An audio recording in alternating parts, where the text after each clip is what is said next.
Hello everyone and welcome into Coach Craig's Sports. This is the CFL DFS video for week number 6. If you're joining me for the very first time, first of all, welcome in. Second of all, this is how today's video will be structured. We'll be going over my CFL DFS sheet for week number 6, talking through all the players that I do find relevant for this week's slate overall, whether or not I consider them a GPP option, a cash game option, or a GPP paydown option, or kind of a dart throw option just in general. I also mentioned whether or not I'll be overweight, underweight, in line with the field on these players just in general, so to give you a little bit of a perspective as we head into the slate. And keep in mind, it's a 3-game slate this week. There are 3 teams on the bye, so going to have to get a little bit more creative than we would on other typical slates at the same time as well. But without further ado, we'll get right into it. We're going to start off with the Calgary Stampeders. We got Vernon Adams Jr., $9,600. GPP option will be in line with the field on him once again. You know, he hasn't really truly had that breakout week so far this season. Maybe it happens versus the Roughriders, but, you know, kind of a 50-50 chance whether he really performs well or kind of underwhelms once again, which he's kind of been doing so far this season. Wide receiver core is a little bit banged up at this point in time at the same time as well. And then we're going to move down to running back. We got Dedrick Mills at $9,000. He's a GPP option. We'll be in line with the field on him, maybe ever so slightly overweight to the field on him. I think there is some opportunities for sure for him this week. Jayswan Ante is out once again due to that ankle injury, and Eno Benjamin is going to join him as, I believe, a healthy scratch on that 1-game injury list at this point in time. So Ludwig Chaket, it will be the backup running back this week overall, $2,500. Did not see any action in his first game of the season last week, so probably going to be a lot of Dedrick Mills at that running back position once again this week. Then in terms of the wide receivers, Clark Barnes is going to be out this week due to an ankle injury. Obviously, Reggie Begelton is on that 6-game injured list once again, so a little bit shorthanded at that wide receiver position. I will mainly be targeting Tevin Jones, $5,700, in line with the field on him, and Jalen Philpott at $6,200. GPP option for him as well, and will be ultimately in line with the field on him. You know, if you want to take a shot on somebody else, definitely does make some sense. You know, Dominique Grimes and Damian Alford might be the two that I would target otherwise. Eric Brooks could have a little bit of upside if he does return to those kick return duties and operates in the offense just in general. And they did call up Kalen Horton and Vashon Jonas, probably mispronouncing his name, both of which from their practice roster to kind of fill in some of that void, but both I believe are not listed on DraftKings at this point in time, and likely they do get added prior to lock. And then we move down to the Calgary Stampeders defense, $3,500. I have them as a paydown option this week. I do like their defense overall. You know, going against the Roughriders still pretty banged up at that wide receiver position. If they can stop Adriel Alouette, which is a pretty big if, they could be a decent defense this week overall, and will ultimately be in line with the field on them. So definitely would consider them a defense, probably mix and match and quite a bit at that defensive position this week overall. Then we're going to move down to Roughriders team. Trevor Harris returns at quarterback after missing their most recent game. He did practice some fall all week due to that head injury, and he's technically listed as available, and he's listed as the starter on the depth chart. So definitely do like him at $9,700. GPP option, probably going to be in line with the field on him once again this week. And then at running back, we have AJ Alouette, $8,200. Still would consider my cash game option, slightly overweight to the field on him this week. Behind him, Thomas Bertrand Hutton will be out due to a thigh injury, so Kadeem Carey will be promoted from the practice roster. I believe he's not listed on DraftKings at this point in time, but he's probably not going to get too much run with AJ Alouette either way. Albert Achoué will be active for the first time all season. He did practice some full week to that hip injury. He is listed on the depth chart, and Morgan Runge was moved over to that practice squad. Then we're going to move down to the wide receiver position. The only two guys that I'm really targeting here are going to be Keyshawn Johnson, $9,700. GPP option in line with the field on him. And then Dante Myers at $7,300. GPP option in line with the field on him as well. You know, if you want to take a chance on Duncan Busby, if you want to take a chance on any of these other guys, definitely feel free to do so. The same 3 or 4 wide receivers are going to be out once again. So Samuel Emilus, Tommy Neal, and Sean Bain Jr. And then obviously Keon Schaefer-Baker is on that 6-game injured list at this point in time. Moving down to the Roughriders defense, $4,500. GPP option, probably going to be in line with the field on them once again. Like I mentioned when we talked about the Calgary Stampeders, probably just mixing and matching quite a bit at that defense position just in general, based on the overall structure of the rest of your lineup. Then we're going to move down to the Redblacks. Got Drew Brown at quarterback. He is $9,800 GPP option. I am slightly overweight to the field on him this week overall. I definitely do like the upside that he can have on any given slate. In terms of the running back position, we got William Stanback, $5,400, and then Daniel Adebayo, who is $6,200. Both I would consider GPP options for the slate. Probably going to be in line with the field on both them. Not really getting into too much of them myself personally, but you know, it's a little bit smaller slate. Only 6 teams out there in total, so definitely feel free to get a little bit of exposure to them in your lineups just in general. Devontae Dedmon was placed on the 6-game injured list after being carted off last week, so kick return duties will kind of be up in the air at this point in time. probably going to see a lot of Khalil Pendleton and Keelan White taking over those duties just in general. Daniel Adebayo has some kick return experience at the same time as well. So they do have a plethora of options out there just in general. In terms of that wide receiver unit, Justin Hardy, $8,300 GPP option in line with the field on him. He hasn't done too much outside of week 1, but I definitely like getting to him just in general, especially if I'm playing Drew Brown. Eugene Lewis has been pretty solid this season, $8,700 GPP option, probably going to be in line with the field on him once again. And then I do have Khalil Pendleton at $5,900 listed as a potential cash game option. Overweight to the field on him. If he's out there, if he's returning kicks as well as being a factor in that offense, he is definitely going to be a cash game play just in general. And then, if you really want to play Keelan White as kind of that GPP paydown option, you can definitely do that as well, especially if he does get some return duties at the same time as well.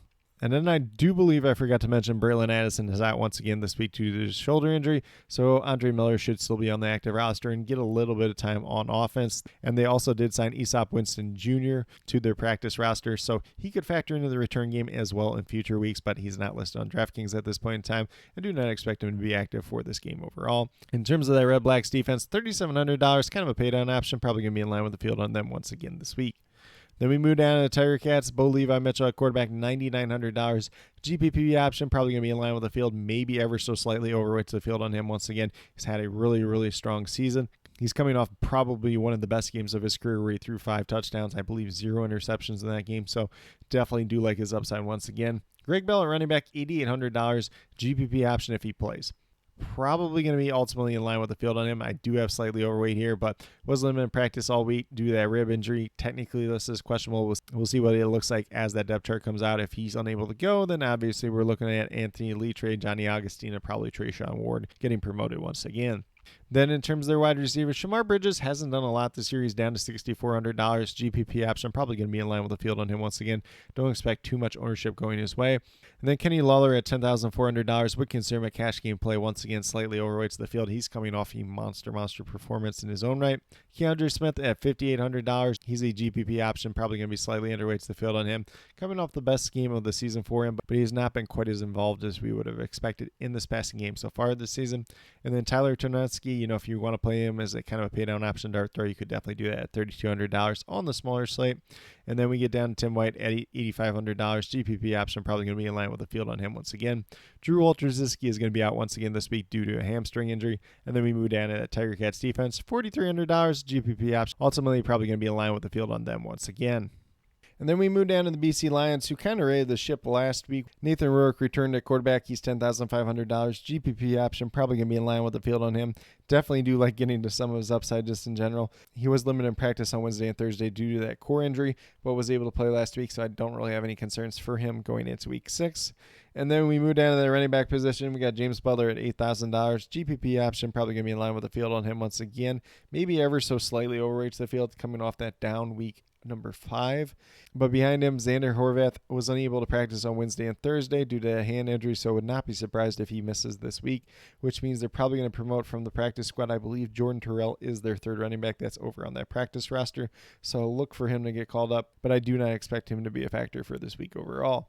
Moving down to the wide receiver position, we got Stanley Berryhill, $7,800, Devon Katoy, $6,900, Keon Hatcher at $8,900, and Justin McInnis at $9,800. All are very viable GPP options for this week overall. Probably going to be in line with the field on all 4 of those wide receiving options. Jermaine Jackson's also out there kind of as a returner at $3,500. He could be considered a GPP paydown option, especially on the smaller slate.